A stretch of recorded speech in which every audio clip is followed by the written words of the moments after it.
All right. Hi, Isabella. It's nice to see you again. So, before we begin, I want to quickly check in and set an agenda for today.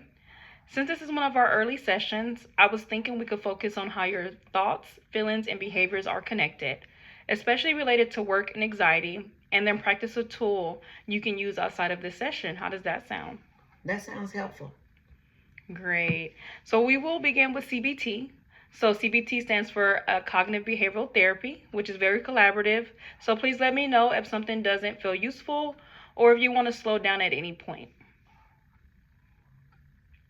All right. So in cognitive therapy, we look at how situations, thoughts, emotions, and behaviors all influence each other. Often it's not just the situation itself that causes distress, but the thoughts we have about it. For example, a missed deadline at work might trigger certain thoughts, which then affect how you feel and how you respond. Does that make sense so far? Yes, that makes sense. All right. So what we're gonna do, we're gonna do the CBT framework. So let's walk through a recent example using the CBT framework. So again, A stands for the activating event, B stands for the beliefs or thoughts, and C for the consequences of emotions and behaviors. Can you think of a recent situation at work that recently increased your anxiety? Yes, last week I missed a deadline and my supervisor emailed me about it. Okay. So the activating event was receiving an email from your supervisor about a missed deadline. Yes. Okay. And when you read that email, what was the first thought that went through your mind? I thought I'm failing at my job. I'm not good enough and I'm probably going to get fired. Okay. Yeah, so the thought was so the thought was that missing the deadline meant you're failing and that your job is at risk. Yes. Okay. All right. And when you had that thought, how did you feel emotionally and physically? I felt panicked. My heart was racing, my chest hurt, and I couldn't focus for the rest of the day. Okay. And what did you do afterward? I avoided responding to the email for a while and just felt frozen. Okay. All right. So we're going to move on into just a little bit cognitive reconstruction. All right. So let's gently examine the thought together. In CBT, we don't assume thoughts are facts. We look at the evidence. What evidence supports that thought? I'm failing at my job. Well, I did miss the deadline. Okay. And what evidence might not support that thought? I usually do my job well, and that isn't something that happens all the time. All right. So I do think that that's an important observation. You're able to look at the situation more broadly.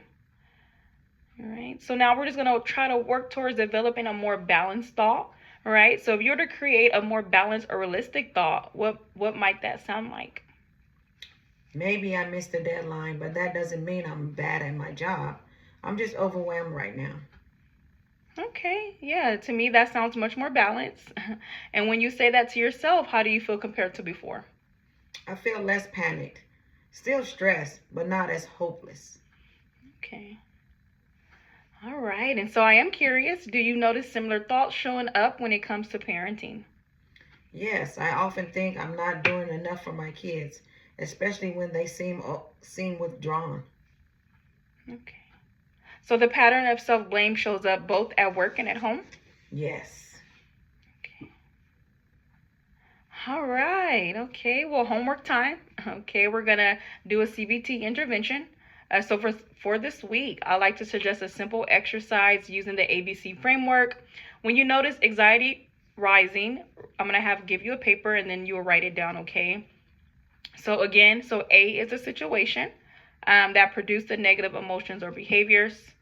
And then we have the automatic thought. And I would like to add to that is that this step is difficult and it takes practice for many clients, okay? So some tend to overlook their interpretations that intervene between situations and emotional and behavior responses. All right, and then lastly, we do have, finally, which is C, you will record that emotional response to the automatic thought, such as depression or panic. All right, and then lastly, write down a more balanced thought like we practiced today earlier. Again, CBT, this isn't about forcing positive thinking. It's about being realistic and compassionate with yourself, okay? I think I can do that. Okay. All right, so I want to point out that you showed a lot of insight today. You were able to identify your thoughts and challenge them, which is a key skill in CBT. Thank you. That actually feels encouraging.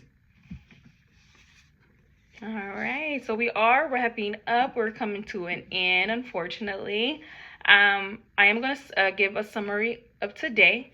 We explored how your anxiety is connected to automatic thoughts about work and parenting. All right, we also practice using the ABC framework and develop more balanced thoughts that reduce emotional distress. Does that sound accurate? Yes, it does. Okay, so thank you for your openness today, Isabella. Next session, we can continue building on these skills and also explore strategies for managing stress and strengthening support. Before we end, how do you feel about what we covered today? I feel hopeful. It feels good to have something practical to work on. All right, so I'm glad to hear that, and I look forward to continuing our work together. All right, you have a good day. Thank you. Thank you so much.